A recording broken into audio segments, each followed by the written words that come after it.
السلام علیکم ورحمت الله.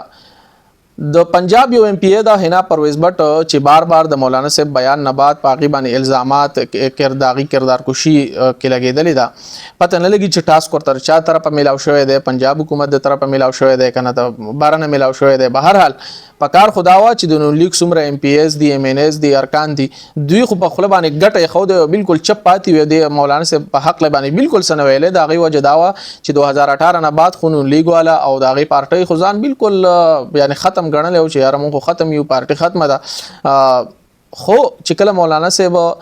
تحریک شروع کو د ملک د پاره د عوامو د پاره راوته نو په هغه صورت کې دوی کې هم ساراله او دوی هم خپل هغه تحریک کې د مولانا صاحب په تحریک کې شامل شو او د ملک د پاره چې د هغه جنگیدل شروع کړل.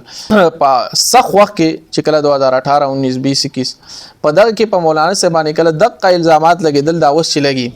نو مولانا صاحب په هغه وخت کې دا خبره کوله چې یاره زمونږ کردار الحمدلله دومره صفا دی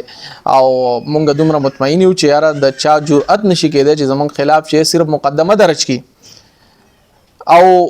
چې چا د مولانا صاحب خلاف هم خبرې کړي هغه د غټ نه غټ افسران ولی نو مولانا صاحب په خپل وجه یاره هغه زما خوا د رسول او زمانه مافیان غوښتي دي. یعنی د مولانا صاحب کردار دومره صفا دی چې الحمدلله څوک صرف مقدمه په عدالت کې نشي درج کولای دومره پورې. په هغه وخت کې ټول ادارې هغه د حکومت سره ورسره وي او حکومت هم د مولانا صاحب د سوچ سخترین مخالف وو. هغه چې د مولانا صاحب خلاف سندي کړي نو وس بچ نون لیگ او یا نه پرویز بټ او داسې شاخې تاخې به د مولانا خلاف سو کی چې هغه د مولانا صاحب د وجنه بچ پارټي هغه ته ویل شي.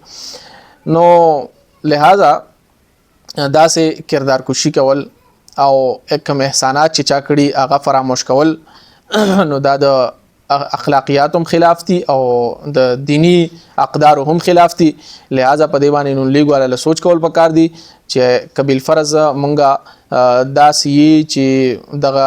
الزاماتو کې یا کردار کشي کې شاته مونږ یو بل مهم جوړی کو پټه غونته مولانا صاحب ته خبر نکو یا قوم ته خبر نکو نو دا د دینم غټ جرم دی چې یار یو طرف تخپل محسن خلاف کردار کشي کې او پاغه کردار کشي شاته یو بل مهم جوړی کې او بل یو سیز داسې کول غواړي چې هغه نه قوم یا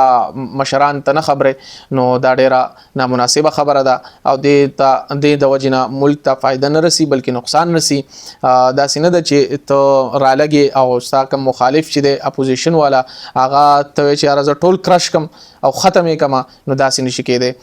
د دې د وجنه با ته مشکلات جوړيږي، مخالف ته مشکلات نشي جوړېده. په دې باندې سوچ او غور فکر دي. شکریہ.